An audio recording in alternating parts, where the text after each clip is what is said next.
Let your light so shine before the world today that others may see your light and come to glorify your Father that art in heaven. And I know this is a time of disbelief. This is a time where you look at the world and say, where is God? I know many people that are in the church and they're still asking why. They're still asking where. They're still asking when. They're still asking all these questions. The confusion that puts us in chair 3, the confusion that puts us out and makes us look in and observe and wonder if all of this was just made up. But God said in His Word, and His Word will not return void. A new command I give to you is to love one another as I have loved you. So you must love one another. And by this you will know who my true disciples really are. The remnant of God today stand forth in the victory of love. Stand forth in the power of His name. Stand forth in the miracles and the Great Commission, and in His mighty name we praise, because it talks about the helmet of salvation. It talks about the buckle of truth. It talks about the shield of faith. It talks about the sword of the Spirit. It talks about the shods of peace that clamp into the ground so we will not waver. But God also has another one, and this is the garment of praise. And the garment of praise is where the blessing of Abraham truly comes from. For we are set forth not just to defend the faith, but we are set forth to bring home the victory. And by that, we don't have to be so offended all the time. The problem with always trying to defend is that we think we're doing something in a state of defense, but we are supposed to go forth into the darkness, go forth into the dark with the light of Christ, and let it be so shine amongst the kingdom today, so that all will see and all will glorify His holy name today. And while hell tries to knock at the front door, God said, I will open the door of light. I will open the door of love, and that all truth will abound, and the mercy that will be shed on all nations by calling out on the faith of the Son of God. And so today, as we sometimes so easily allow the world to confuse us, allow the world to get us down, allow our problems to get us down, how selfish we really are when we know that there was a son born of a virgin who lived it all the way through, never committed a violation of sin, never had a deceitful thing come out of his mouth. In glory to the Lamb of God, that He has lifted us up now with Him and seated us by Him in a life that contains pain, and a life that contains the human emotion, and a life that has feelings. God said, I'm touched by the feeling of your infirmity, and He cares,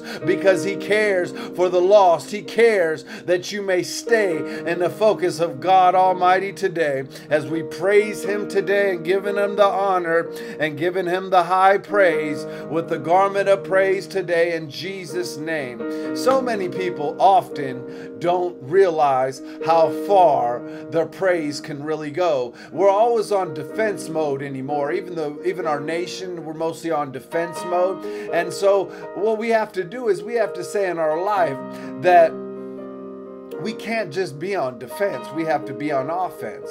When is it ever our time to go out and bring home the blessing that God has out in store? He did not live and create our lives so that we may be miserable. He created our lives so that we may have joy, and accessible joy through His Holy Spirit. So whatever state you're in, God's not so worried about the material of your life. He's more worried about the spiritual of your life. And oftentimes it will manifest in the blessing and the overflow of even things. And even if you are blessed with a marriage or a house or blessed with a job, these things will come into the human life. However, God is concerned first about your spiritual life, about the renewing of your mind, and about the love that He shed upon Calvary today.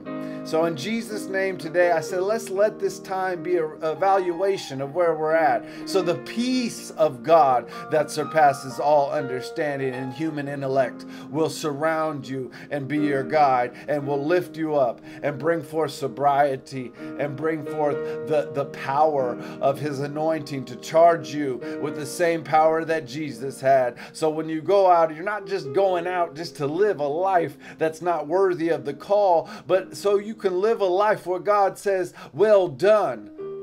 Well done. Can you imagine? There was a man who went up the throne of judgment, and there was charcoals out of the portal of hell, and every time the Lord would speak to the person in line, there was something they had wrong, and the man who went up to the judgment throne was worried about what was going to take place, because he thought that he knew he did all those things wrong. He was so guilty, and can't we all be guilty at times? He knew that he didn't have a chance to be able to stand his righteousness on the throne of mercy and be able to be received. He just shook his head while God spoke to him, and he said, I don't even want to hear what God has to say. And God said, you do not get a well done, but you barely made it. As he entered into the kingdom, he saw his glorified body being transformed into the likeness of him, and God said that he will breathe anew today in the kingdom. So we can spread the name of Jesus, and even if people don't live and operate in the way that they're supposed to on this world, that if they repent during the due season of time for their call, that they will enter into the kingdom. So you're called to be able to be an example. You're called not only to barely make it in, but to get the well done, and to get the well done, my faithful servant, today. So God's going to bless this message today and bring forth life out of this message in the mighty name above all names, and the glory of our one and only Savior, Jesus, who was a lamb without blemish or defect. And he gave and birthed new life to us today. Bless this today in Jesus' name.